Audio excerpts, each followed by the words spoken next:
Евангелие според Лука, 5 глава.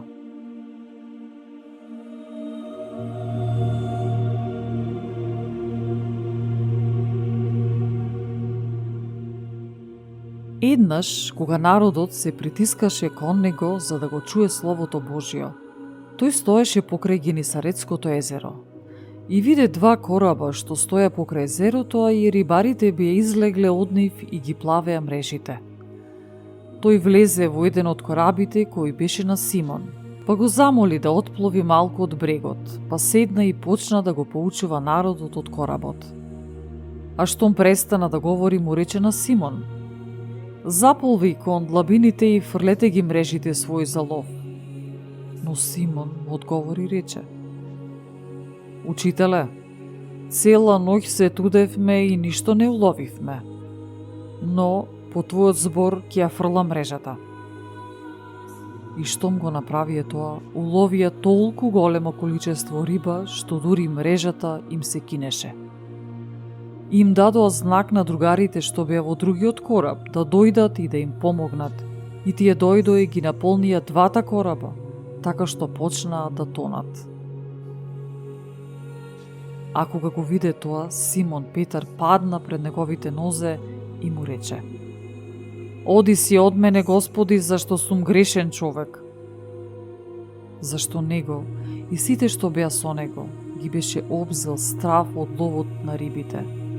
А исто така и Јаков и Јован, синовите Заведееви, кои му беа другари на Симон, и му рече Исус на Симон: "Не плаши се, од сега ќе ловиш луѓе." Кога ги извлекоа двата кораба на суво, оставија се и тргнаа по него.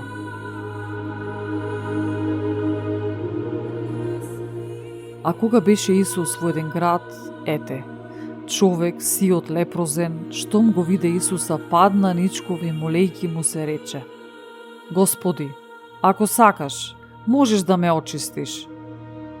Исус, подавајќи раката, го допре и рече: "Сакам, очисти се." И веднаш лепрата отиде од него.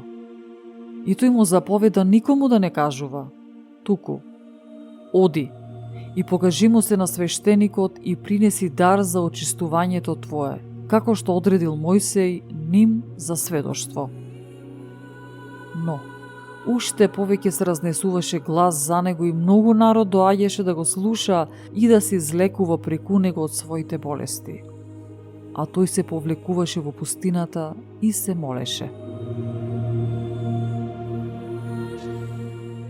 Еден ден, додека тој поучуваше, седеа таму фарисеи и законоучители, кои беа дошле од сите села на Галилеја, Јудеја и од Ерусалим, а тој имаше сила Господова да лекува. И ете, некои донесоа на постел еден човек што беше фатен и се обидуваа да го внесат и положат пред него. Па бидејќи не најдоа од каде да го внесат поради народот, се качија на куќата и преку покривот го спуштија со се постела насреде, пред Исус. А тој, штом ја виде верата нивна, му рече: "Човеку, ти се простуваат гревовите твои." Тогаш книжниците и фарисеите почнаа да размислуваат во себе и да велат: "Кој е овој што хули на Бога? Кој може да простува гревови освен единиот Бог?"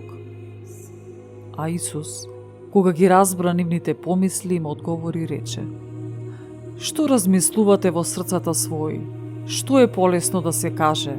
Ти се простуваат гревовите твои, или да кажам стани и оди? Но, за да знаете дека Синот човечки има власт на земјата да ги простува гревовите," му рече на фатениот, "тебе ти велам, стани, земи си ја постелата и оди си дома." И тој веднаш стана пред нив и си го зеде она на кој лежеше, па си отиде дома славејќи го Бога. Ужас ги обзеде сите и го славеа Бога, па исполнети со страв говореа: "Чудни работи видовме денес."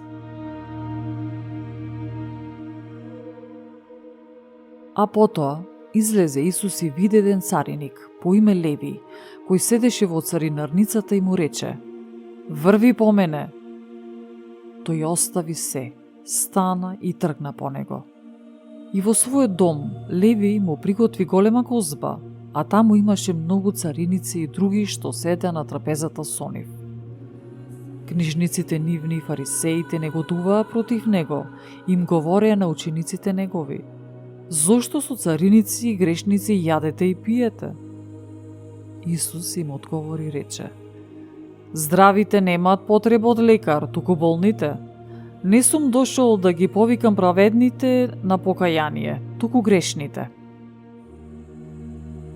А тие му рекоа: зошто учениците Јованови постат често и се молат, како и фарисејските, а твоите јадат и пијат? Тој им рече: зар можете да ги натерате сватовите да постат додека е со нив младоженецот?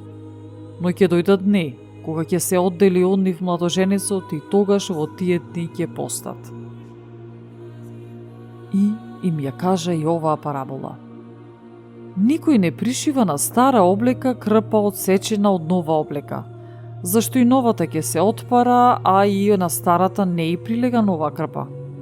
И никој не налива ново вино во стари мевови, зашто новото вино ќе ги расцепи мевовите и тоа ќе истече, а мевовите ќе се упропастат. Туку, ново вино треба да се става во нови мевови, па така ќе се зачуваат и обете. И никој, откако пил старо вино, нема веднаш да побара ново, зашто вели: старото е подобро.